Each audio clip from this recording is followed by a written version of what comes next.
Hey everybody, I'd like you to meet Chad. This is Chad. Chad is going to be hanging out with us for the next 9 weeks as we go through this series in the book of Daniel. And you'll get to know Chad a little bit better as we go along. I think you have an idea of where he comes from, but you'll understand more and more that the whole book of Daniel has something to do with Chad. Daniel chapter 1. If I were to ask you what the book of Daniel is about, I'm guessing if you grew up in the Seventh-day Adventist church, some of you would say it's all about prophecy. It's all about the prophecy about the end times, the end of the world. It's all about prophecy. And I would politely say to you, no, it's not all about prophecy. Now, there are prophecies in the book of Daniel, and there are things like that, but it's not all about prophecy. Maybe some of you would say, well, it's all about a big statue and a rock and beasts that are coming at you and all that kind of stuff. And I would say politely again, well, no, it's not about that. There are those things in the book of Daniel, and we're going to look at those things, but that's not what the book of Daniel is about. Some of you might say, well, the book of Daniel is about a young person that dares to be a Daniel, and he stands up for the Lord. And again, that happens and those things happen, but it's not what this book is about. At the end of this series, if I gave you a quiz, and by the way, after the church service, if you want to come up and take a picture next to Chad here, you know why I named him Chad, right? Nebuchadnezzar. Okay? So if you want a picture with Chad, come up and you can take pictures and stuff. Just be careful. It's made of styrofoam and we don't want it falling over and having to make Jim do 70 more hours of labor. At the end of this series, if I was to give you a test and say, and give you 2 questions on the test, the first question I would ask you is, who is the hero of the book of Daniel? And I'm just going to go ahead and give you the answer now so that when you do take the quiz at the end of this series, you can get an A. Who is the hero of the book of Daniel? I'll tell you who the hero of the book of Daniel is. The hero is Jesus. Jesus is the hero of the book of Daniel. And he shows up all over the place. At one point, he's the rock in chapter 2 that smashes the empires, and that rock, who is Jesus, grows and grows and grows and takes over the whole world. In Daniel 3, Jesus shows up in a fiery furnace, and he's standing there with Shadrach and Meshach and Abednego, and he's saying, hey boys, what's up? And they're going, hey Jesus, how's it going? You guys warm? Nope, it's pretty nice in here. Jesus shows up in the book of Daniel. At another point, Jesus shows up as one who is like the Son of Man. In Daniel chapter 7, there he is coming down to judge the nations. In Daniel chapter 9, he shows up as the promised Messiah. There's a prophecy about just at that right time when the Messiah shows up, and that Messiah is Jesus. And then in Daniel chapter 12, he shows up again, this time as the archangel Michael. He shows up and he says, hey, all you dead people, wake up. It's time to come home. Daniel chapter 12. Jesus is the hero of the book of Daniel. The second thing I want you to know all through this series is this. And I'm going to say this, and I'm going to preach about it, and for some of you this is going to be unpopular. But I'm going to risk it, because I think it's true. The second reality you will hear over and over again in this series is the empire always stands against the kingdom. It's a theme that it threads itself through the whole Bible, and that's that the empires will rise and empires will fall, but every single empire always stands against the kingdom. It does not matter if the empire is a republic, a democracy, socialism, communism, fascism. It doesn't matter what empire it is. It always stands against the kingdom. From the very beginning, it was this way. From the beginning of the Bible, it was this way. The empire stands against the kingdom. Now, notice what happens in the Bible. All of these empires have something in common. You know what they do? The ones that stand against the kingdom, and they all do, they join hands with religion and become something ugly. Whenever the state and the church join hands, it's never good for the state, and it's never good for the church. If you don't believe me, just take a quick read of the Great Controversy and see what happens. The Egyptian Empire mixed religion and government to oppress God's people. In Babylon, emperors demanded that they be worshipped in order to fit in with the political scheme of things. In Rome, the emperor in Jesus' day had a nickname. Do you know what the emperor's nickname was? Son of God. This is what he called himself. The emperor of Rome said, hey, I'm the Son of God, and I need to be worshipped. And he would go around and he would demand that people bowed the knee to him in worship. He had hymns written about him.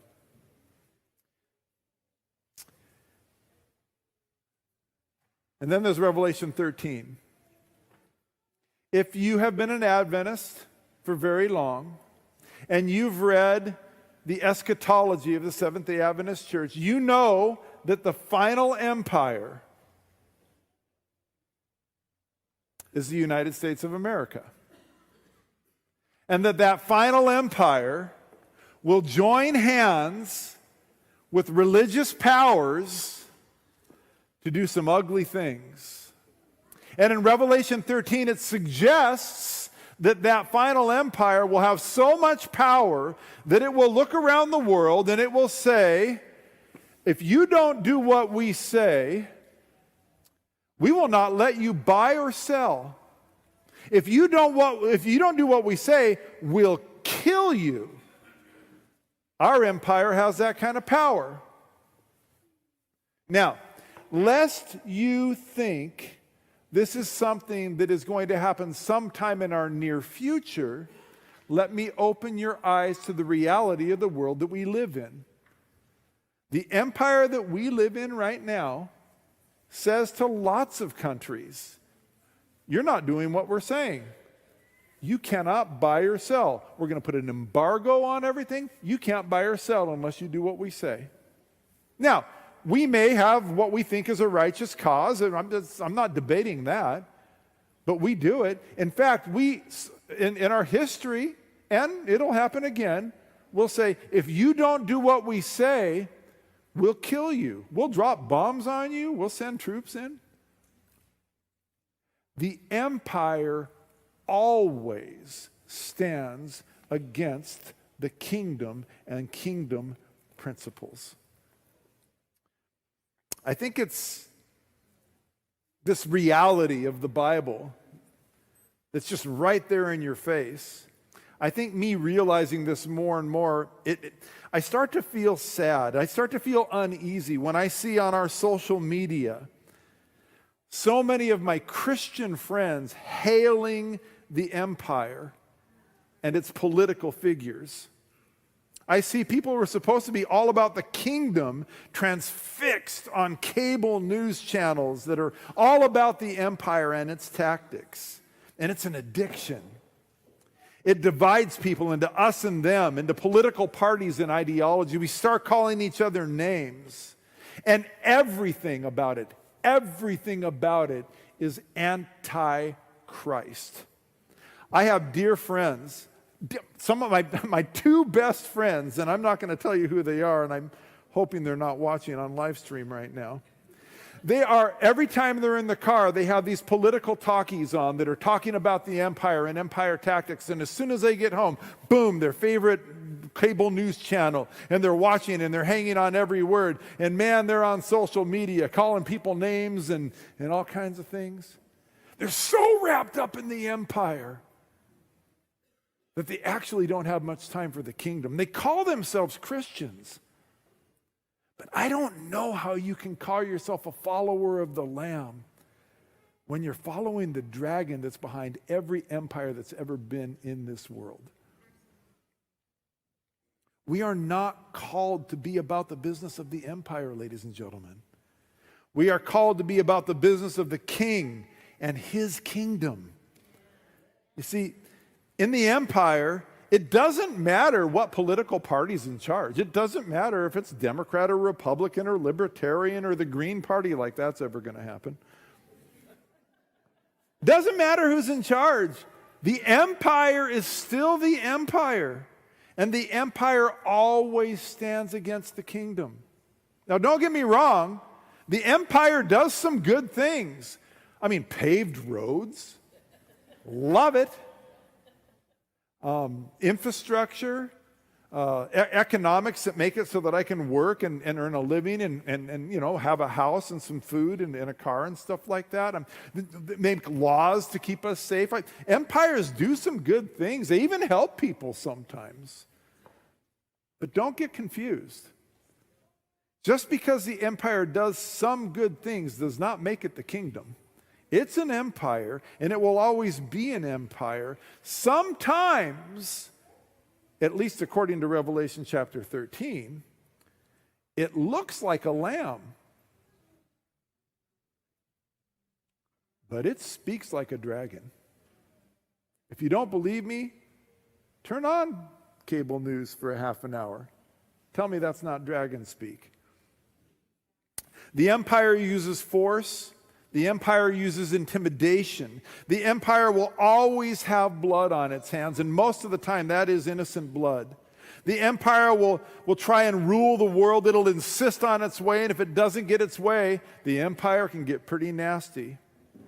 All through Daniel, we see this struggle, and we see it in the image here, and it's going to be preached about next week, but this image that Nebuchadnezzar dreams of in Daniel chapter 2, it's empire after empire after empire after empire after empire that will rise and fall and rise and fall. And each one of these things thinks more of itself than the next. We're on top. We're number one. And God is shoved aside. Yet, while God is being shoved aside, there's this alliance with the religion at the time.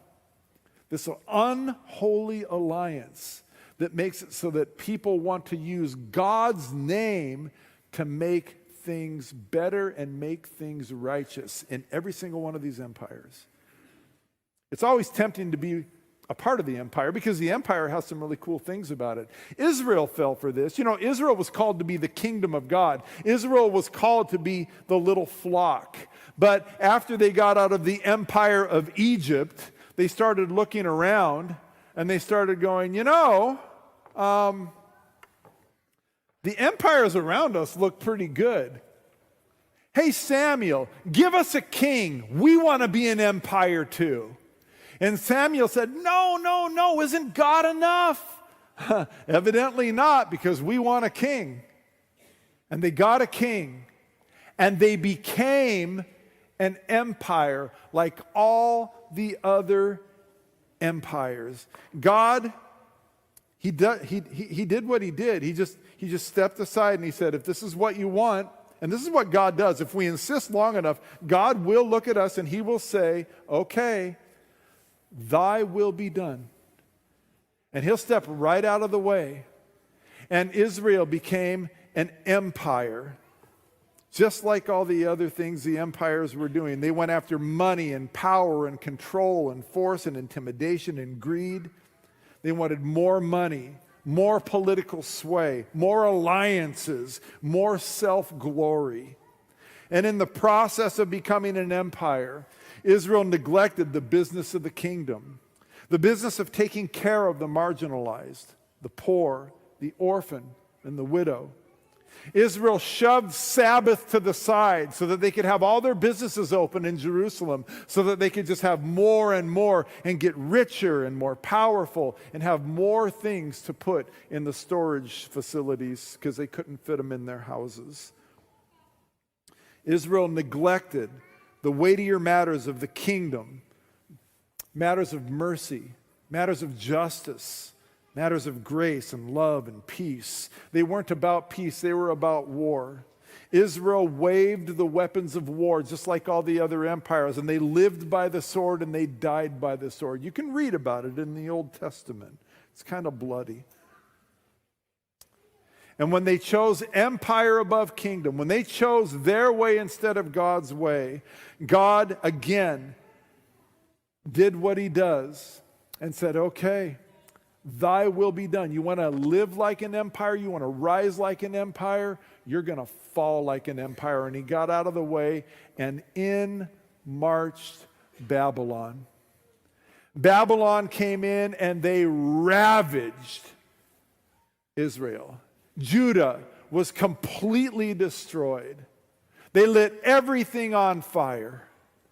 They killed so many people.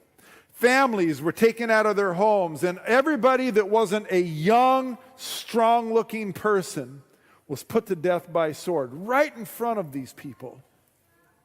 And then they captured the loot in the sanctuary. They took the gold and the silver and all the holy things.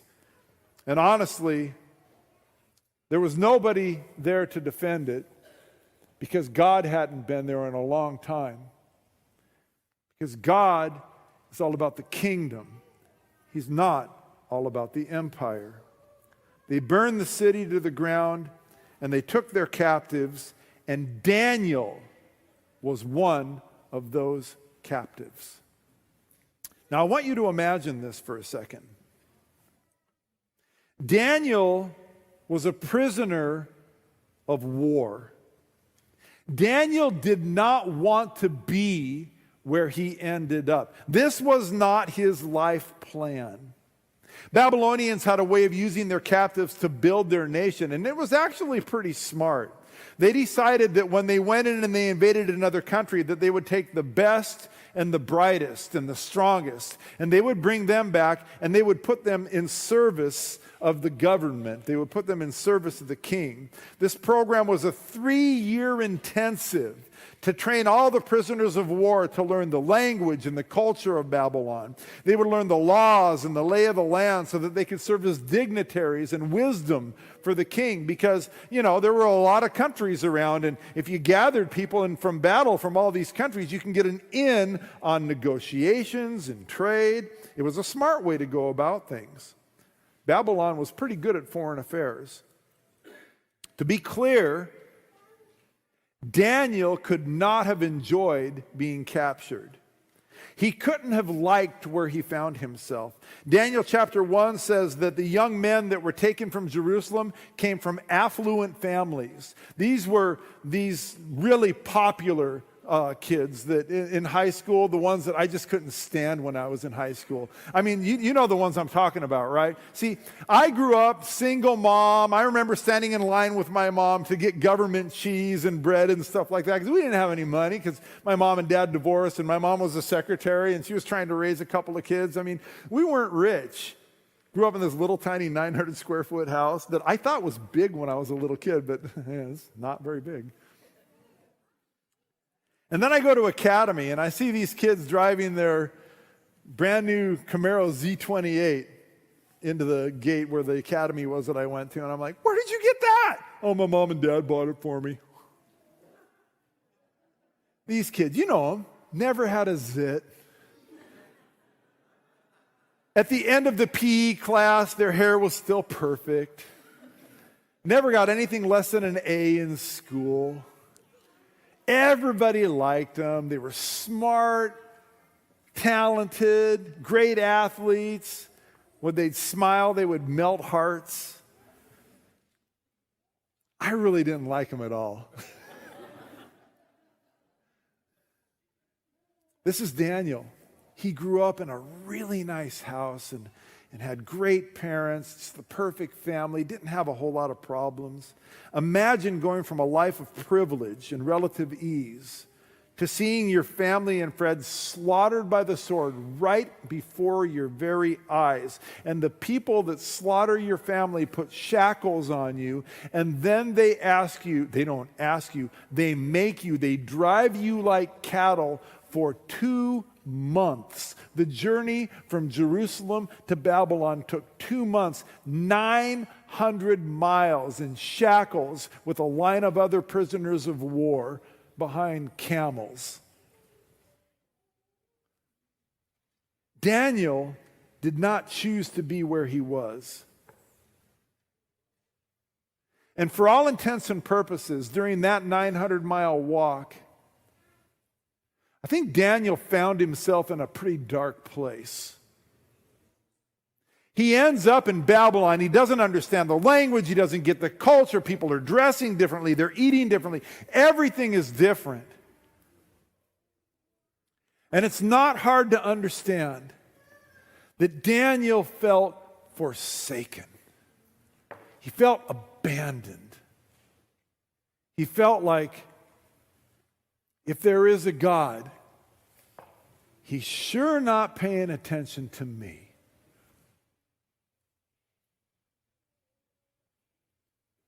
You ever been there?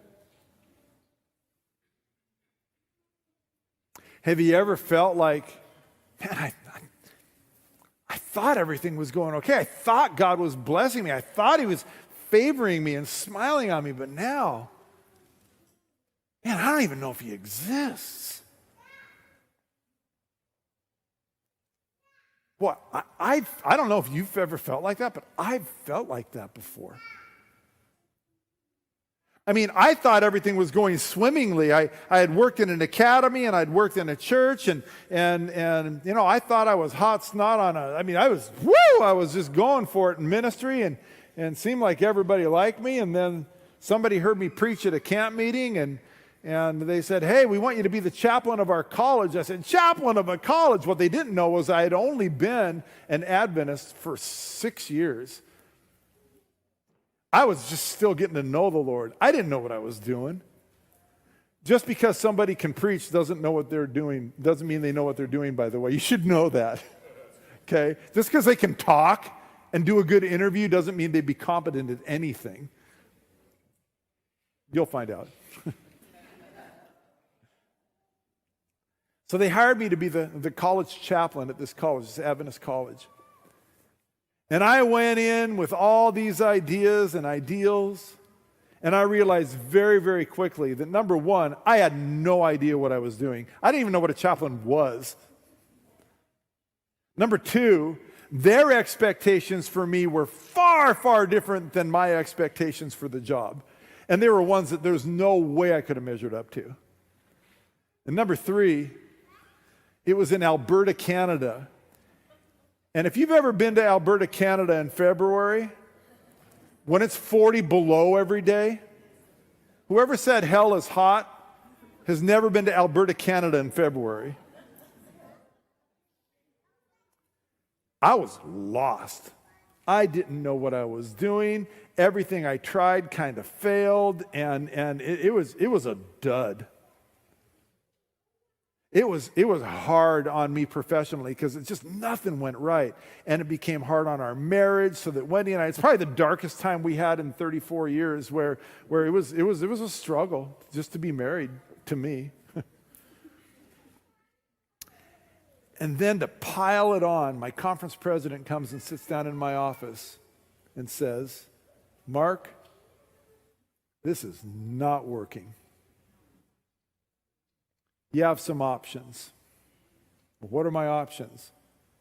Well, we can let you go, or we can send you to seminary, which sounded an awful lot like cemetery to me. I said, well, I can't afford to be let go. What am I going to do? I live in Alberta. He said, maybe you should go to seminary. Man, I went to seminary with my tail tucked between my legs. My head was down. I was deflated. And at that point, I thought I had a calling into ministry. But at that point, I decided maybe not.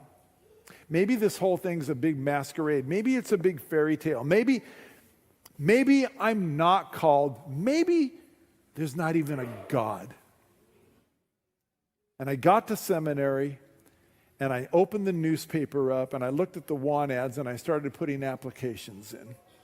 I'm just going to give this whole thing up. There's no God. He's not paying attention to me. Boy, I thank God for godly people. There were a couple of people that saw that I was not doing well when I first got to seminary. One of them was my Greek teacher. And he said, Mark, you don't seem very happy. I said, well, I'm not. He said, why? I said, well, first of all, you're making me take Greek. And second, I don't know if I believe all this stuff anymore. Man, I'm feeling, if there is a God, he's turned his back on me. Oh, really? Well, he talked to a few other people, and some of these seminary professors they're just saviors to me. But one of them ended up being a guy that you've probably heard of. His name is George Knight. George befriended me, brought me into his home, made me take all his classes, and little by little, my faith started to get rebuilt. And at one point, somebody in that seminary decided to have another talk with me, and they challenged me a little bit and made me realize that just because I was feeling like God wasn't there doesn't mean that God isn't there. And honestly, this isn't something that I just did myself. It's happened in our history, right? I mean, Moses goes to Midian. There is no God. He's forsaken me. And then the burning bush.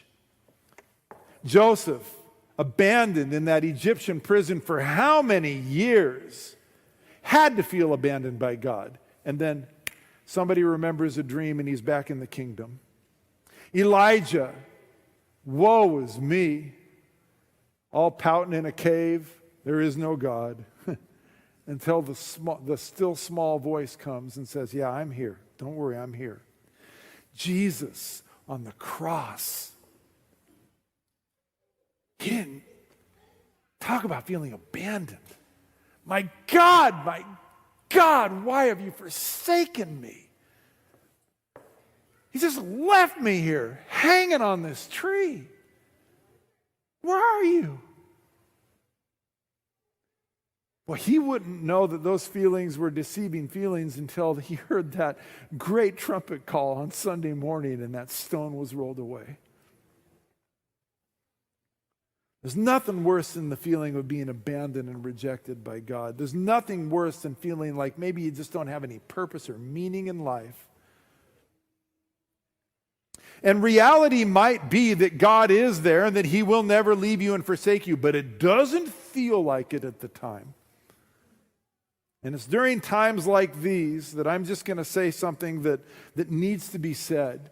It's during the most difficult times, the times when we feel the farthest away from God, that it's so important that we keep walking by faith. Winston Churchill, that's my favorite thing he ever said. If you find yourself in hell, keep walking. It's easy to walk by faith when the sun is shining and the flowers are blooming and the birds are singing. Oh man, it's easy to walk by faith then. But it's when we feel abandoned, when we don't have any meaning in life, when we're rejected and spiritually empty and alone. That's when walking by faith is the most challenging, but it's when walking by faith is the very most important thing we can do. And beyond all reason, this is what Daniel chooses to do. Daniel's captors demand that he learn the language and learn the culture. They even change his name and try to give him a new diet. And it's funny, Daniel doesn't object to the liberal education. He doesn't object to that. He doesn't object to getting his name changed into something that meant different than his original name. He doesn't even object to that. What does he object to? He objects to the food. The food. Now, there's a potluck right after this. And you know what I'm not going to object to? The food. I mean, this guy walked 900 miles behind a camel. And he says, yeah, no thanks on the food. Why? Well, I've heard some theories about this. And one of the theories I've heard is, well, this food was offered to idols. And Jews don't eat food that's offered to idols. This is one of the theories I've heard. Well, I looked pretty heavily into this week as I was studying for this sermon, and you know what the Babylonians didn't do? They didn't offer food sacrificed to idols and then eat it. So this wasn't a thing.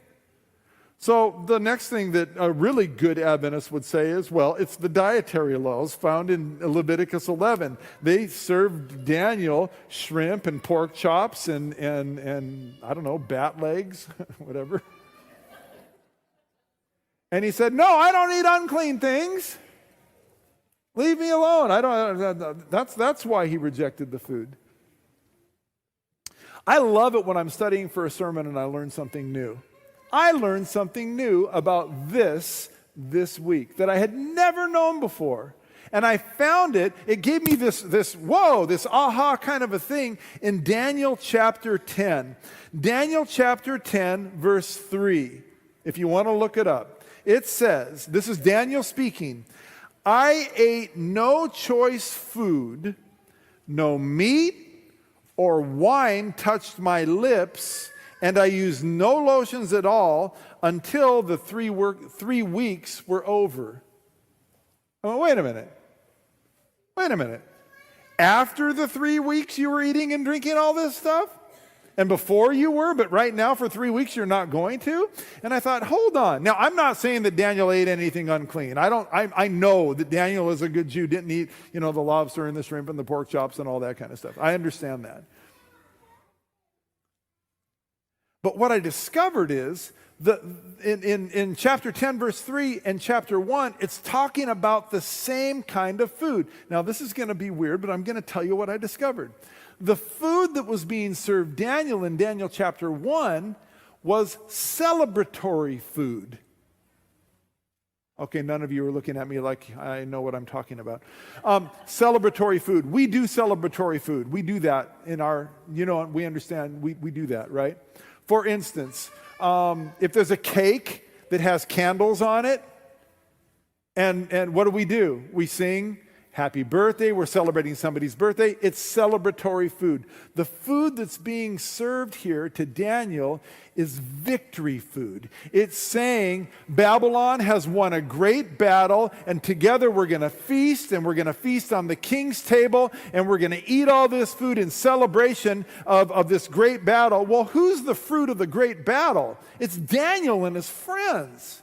And Daniel looks at this celebration food and he says, I can't celebrate with you. I'm broken here. I'm not where I'm supposed to be. So instead of celebrating with your rich food and your wine, my friends and I, we want to fast. For 10 days, we want to fast. We want just vegetables and water. And that was a typical fast for the day. And we are fasting in protest to the situation that you've brought us into. And we are letting God, by our fast, we're letting our God know that we are broken. We don't want to be away from our homeland. We want to be worshiping in the temple with our relatives, and we're fasting in protest. We're letting God know, we're letting you know, and we're letting ourselves know. This does not sit well with us. Now, they had other things they could do. They had other ways that they could rebel. But those ways would have got them dead or in jail. And they didn't want that, because Daniel decided very early on, and I don't know if it was on the trail behind the camel or after he got to Babylon, but Daniel decided early on, you know what? Whatever happens, I am going to grow where I'm planted. I may not be in the ideal dirt, but I'm going to grow where I'm planted. And so this is what they decide to do. They decide to grow where they are planted. They're in an impossible situation. So instead of rebelling, instead of doing things that are going to be misbehaving and getting them killed or not used, they decide they're going to honor God and they're going to do their best in every situation. In all things, they're going to do their best. You see, when life gets hard, It's easy to throw in the towel. It's easy to sit around and complain. It's easy to point fingers at people. Well, if it wasn't for what they did to me, then I wouldn't be in this situation. It's easy to cry out, woe is me, for I am undone. We had our niece, when she was really, really sad, when she was 3 years old, she'd sit in the middle of the living room and she goes, oh, I have no clothes and nobody loves me.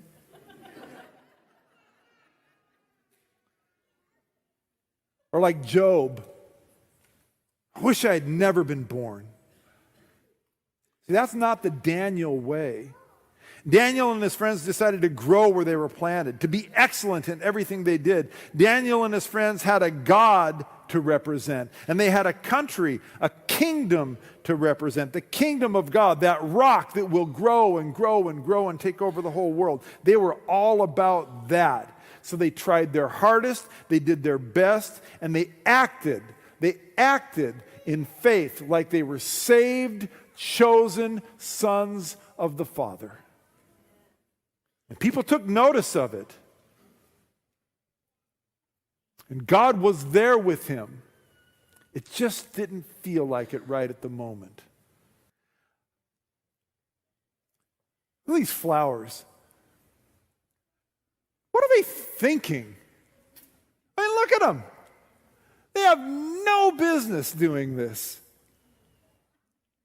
But some little brain in some little flower said, I'm going to grow where I am. Okay, I'm not out in a big field with all the other flowers. Watch me. And you know that everybody that walks down any one of those sidewalks looks down and goes, aw, that's so cool. I would do that. I would stop and say, look at that. We can stand out like that in this world when we grow where we are. Doesn't matter if we're in the beautiful flow of success or in the lost world of no meaning at all. Grow where you are. It wasn't that Daniel got used to being away from Jerusalem. He didn't just acclimatize to Babylon and go, it's kind of nice here. Palm trees, river. It's not that. It's just that he set his mind to say, you know what? This is my situation. I have a lot of opportunities here, but I'm going to grow where I'm planted. I am going to be a part of the kingdom that smashes the empire, and I'm going to do that while I'm a part of the empire. Daniel was in the empire, but he was never of the empire. I can guarantee you, if Daniel was in the United States today, he would not be of the empire and he would have nothing to do with it. He'd be in it and he'd do whatever he was asked to do, but he would not be of it.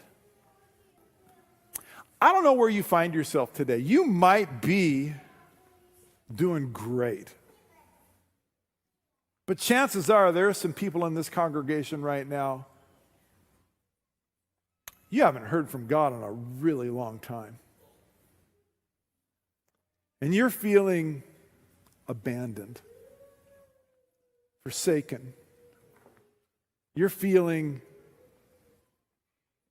maybe like you don't have any meaning or any purpose. I'm going to challenge you today. Grow where you are. Don't lay down. Don't throw in the towel. Don't hand in your crown.